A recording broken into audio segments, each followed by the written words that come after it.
Aujourd'hui, j'avais envie de vous parler de joie, d'amour, de fleurs et de printemps. C'est pourquoi je vais vous parler de la tribune appelant au putsch militaire publiée le 21 avril sur le site de Valeurs Actuelles.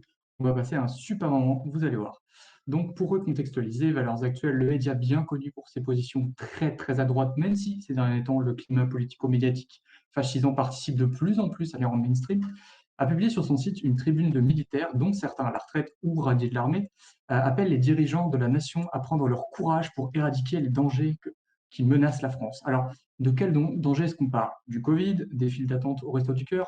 Non, évidemment, l'un des périls cités dans cette tribune, c'est bien évidemment les antiracistes qui seraient en fait des menaces pour la République, pour notre civilisation, et je sais pas trop quoi, mes couilles sur mon front. Donc là où cette tribune prend une tournure bien plus inquiétante, c'est dans l'un des derniers paragraphes de cette dernière où il est écrit, je cite, je vais essayer de le faire de manière sobre. Si rien n'est entrepris, le laxisme continuera à se répandre inexorablement dans la société, provoquant au final une explosion et l'intervention de nos camarades d'active dans une mission périlleuse de protection de nos valeurs civilisationnelles et de sauvegarde de nos compatriotes sur le territoire national. Donc, en gros, au-delà de raviver le fantasme d'une guerre de civilisation, ces phrases sonnent comme une menace qui se résume en messieurs les dirigeants, réprimez tout ce qui ne correspond pas à notre vision réacte de la France, sinon on s'en chargera nous-mêmes.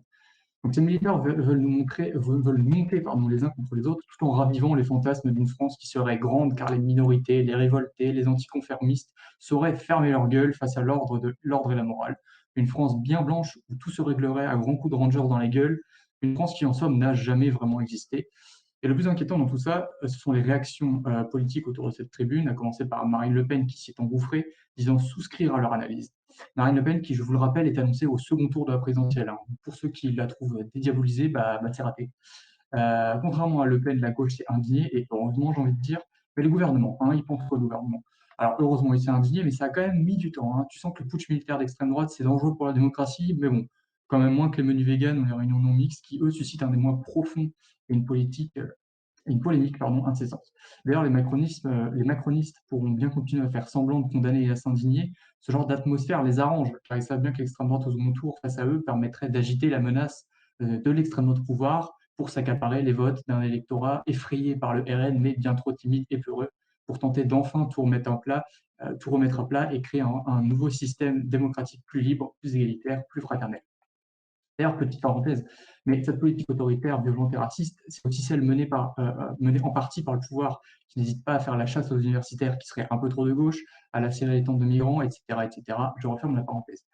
En résumé, et à mon grand désarroi, je suis amené à faire les mêmes résumés dans toutes mes chroniques et tous mes éditos. Le quinquennat Macron, même si Valls avait déjà bien déblayé le terrain lorsqu'il était Premier ministre, a libéré cette parole d'extrême droite, elle l'a décomplexée, elle l'a sortie de sa marge dont elle aurait dû rester, car non, les idées d'extrême droite ne sont pas des idées comme les autres auxquelles on devrait accorder autant de crédit et libérer autant de tribunes médiatiques qu'aux idées. À trop donner la parole à des Zemmour ou à des De Villiers, à qualifier Marine Le Pen de trop molle, les élites politico-médiatiques ont permis de décomplexer une droite encore plus extrême qui risque, si on lui déroule le tapis rouge, de faire passer le RN pour modéré et donc acceptable. Malheureusement, après des années de crise sociale, de bond de la pauvreté, de recul des libertés, en offrant ce genre de tribune, Valeurs Actuelles, CNews et leurs petits copains ont décidé que ces problématiques seront passées sous silence et que les thématiques de la campagne électorale à venir tourneront autour de l'identité, de la sécurité, de l'ordre et rien d'autre. La liberté, l'égalité et la fraternité, ça attendra, et c'est sûrement pas par les urnes que ça passera.